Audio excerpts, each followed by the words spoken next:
que c'est la presse qui alimente tout ça. Alors il faut l'accepter, il faut accepter La réflexion qu'on peut se faire aussi, c'est, je sais pas comment tu l'as vécu, c'est une question que je voulais te poser. C'est vrai que depuis 2006, on s'était un peu perdu de vue. Et avec du recul et en regardant les DVD et tout ça, j'ai eu l'occasion de discuter avec Domenech aussi, qui m'a parlé de la façon dont tu avais abordé la Coupe du Monde. J'en ai parlé la semaine dernière. Et on a l'impression que si avec le Real ça s'est pas fini avec les titres que t'espérais, pas forcément aussi bien que t'espérais au sein du Real, ça t'a peut-être amené aussi bien à 2006 et avec la capacité de te projeter dans la Coupe du Monde. Ouais. Il le dit, Domenech, il dit avec certains joueurs, ils se projettent dans une compétition et tu peux être sûr, t'as pas besoin de regarder les matchs d'avant, tu peux être sûr qu'au jour J ils seront là.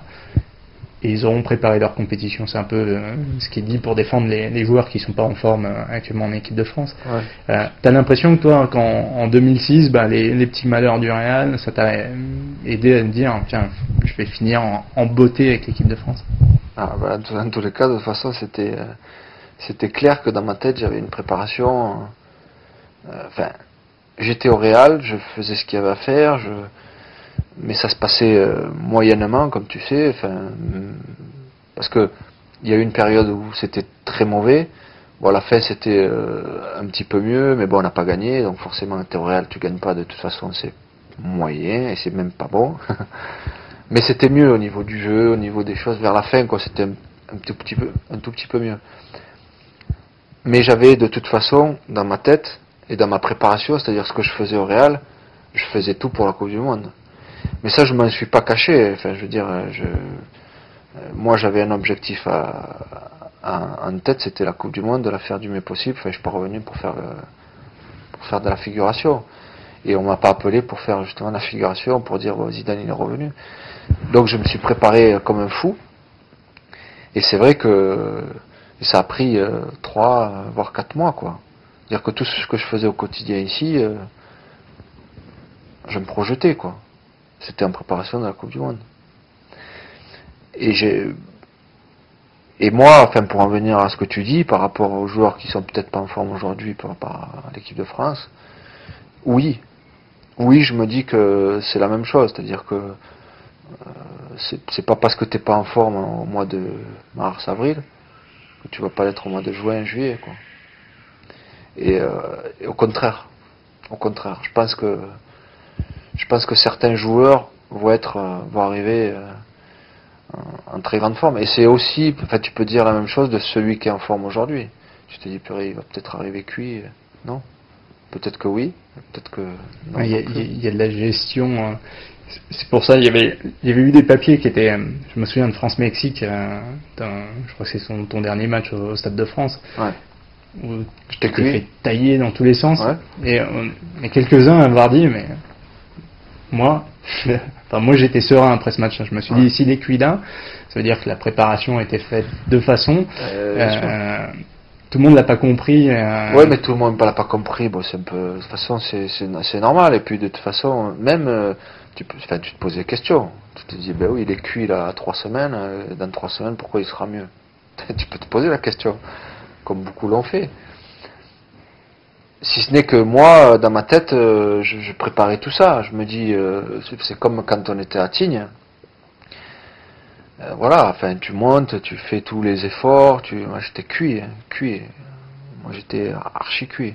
Tu t'entraînes là-bas, tu as l'impression de ne pas avancer, mais je sais que ça, c'est dans une préparation pour préparer une Coupe du Monde, c'est ce qu'il faut. C'est-à-dire un mois avant, il faut être cuit. Il faut pas arriver un mois avant être en forme, parce que tu arrives à la compétition et là, au bout d'un moment, t'as plus rien.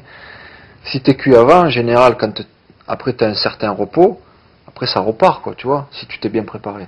Et c'est ce qui s'était passé. Alors que les gens se posent des questions, ils ont bien fait. Mais contre le Mexique, qu'on te taille parce que t'es pas bon, ben moi j'accepte, hein, tu sais, pas non plus être machin. Mais moi je savais au fond de moi que je me préparais. Et d'ailleurs contre la Suisse c'était pareil. Tu commences le premier match, tu te dis purée. les gens ils se disent ils sont cuits, c'est vrai, ils sont physiquement, il s'est rien passé, qu'est-ce qu'ils vont faire, voilà. Mais nous on sait qu'on travaille, et ce qui était important c'était de limiter la casse. Et après c'est venu. Bon, alors ça aurait pu ne pas venir, hein. Ça aurait pu être une catastrophe. Hein. Ça aurait pu être une catastrophe. Tu perds contre la Corée. Enfin, tu vois, on fait match nul, mais tu peux prendre un but à la dernière truc. Tu joues contre l'Espagne, enfin, ou même avant contre le Togo. C'était le Togo, mais bon, enfin, moi j'étais pas. Voilà. Mais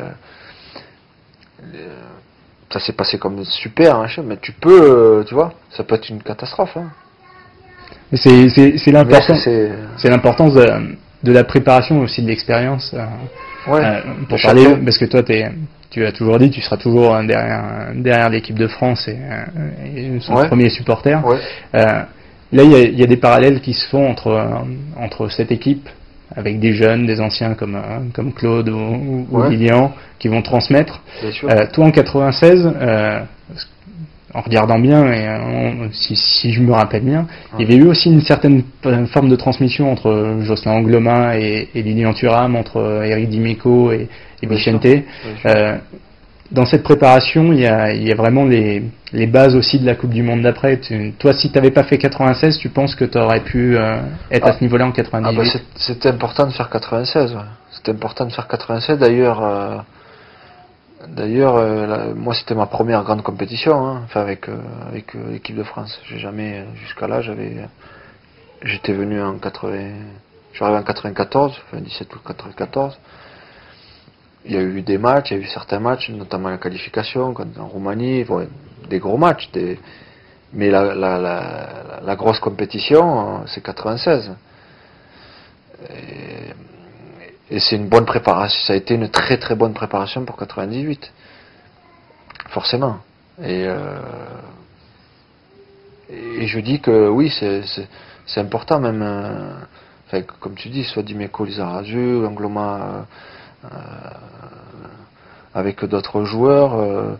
Moi, la transmission, même s'il n'était pas là, je l'ai eu un petit peu avant. C'était peut-être Cantona, des joueurs comme ça qui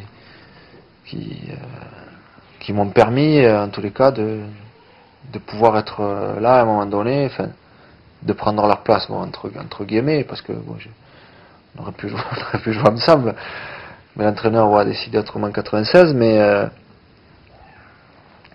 et après, moi, c'est pareil,